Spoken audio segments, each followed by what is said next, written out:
Hello guys, and welcome to the next tutorial of ethical hacking and penetration testing via Kali Linux. So in the previous tutorials we have taken a look of almost all of the things which you would need as a beginner, and in this tutorial I'll be teaching you something which is called as a denial of service attack, or when done by multiple people from different networks, it is called as distributed denial of service attack, which is very harmful, and it cannot even be you can say prevented at most of the times.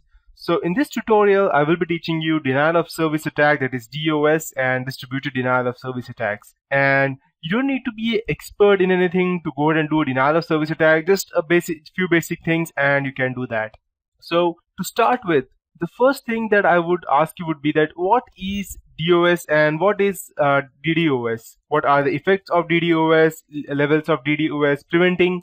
How can we go ahead and prevent DDoS? But you might be wondering that I just told you that it cannot be prevented. So the thing is that it most likely cannot be prevented, and most of the times if there's an attack going on, then you cannot go ahead and stop it. But even before the attack starts, you can do something at least so that you could go ahead and prevent it from happening in the very beginning. And I'll show you why it is useful and why they are used in multinational companies. So what is DDoS exactly, or what is DOS exactly to start with? So it uses the fact that while a service can be more than sufficient to cater to the demands of the desired users, a drastic increase in unwelcome users can make the service go down. Most of us use the words like this website was down the other day, or without any idea of what it actually means. Well, now we will know today what exactly that means. To give you a good example of what is happening exactly, I'll take you to two different examples.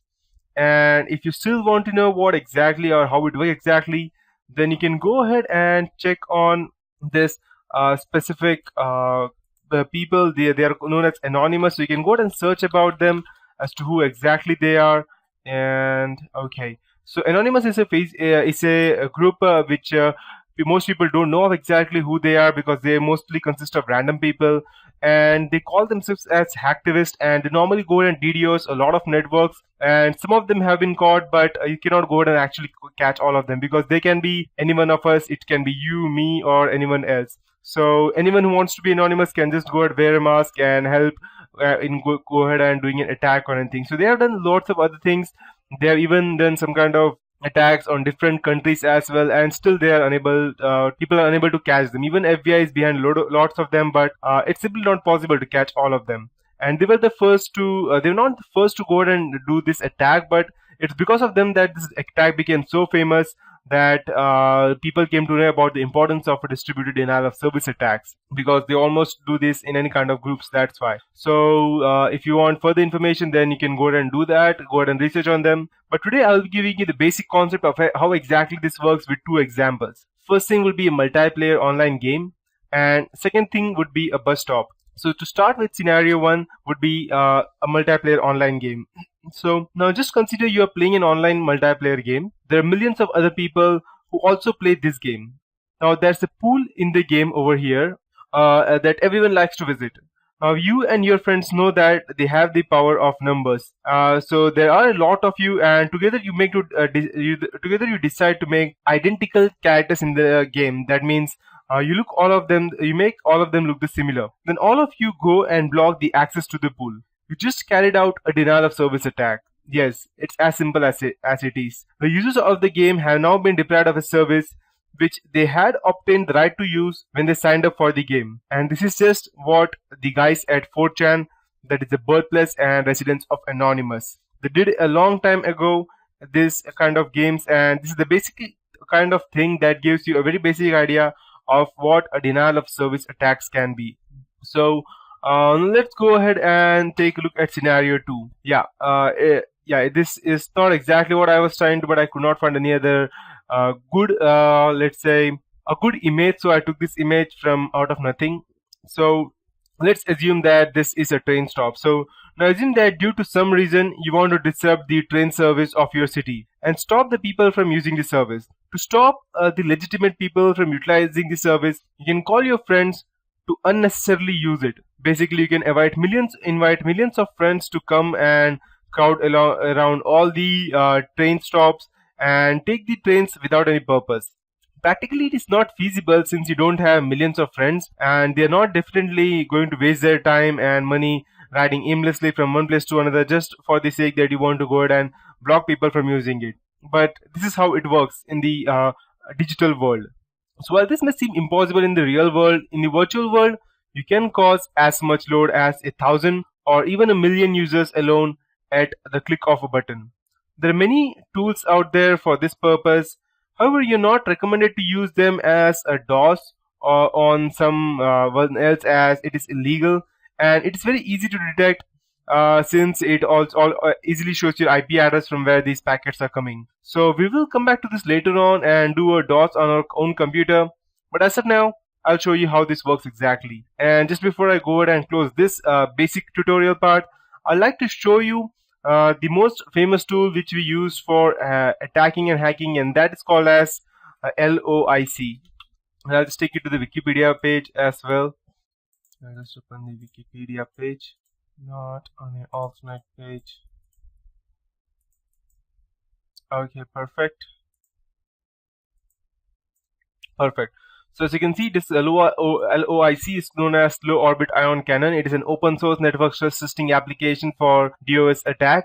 It's written in C#, and it was initially developed by these blah blah blah and all these things. So it was mostly used by you can say as anonymous for going ahead and doing multiple attacks on people. And it's quite easy. I'll just go ahead and show it out to you. I'll just go ahead and download the binary zip file from over here. You can download these files.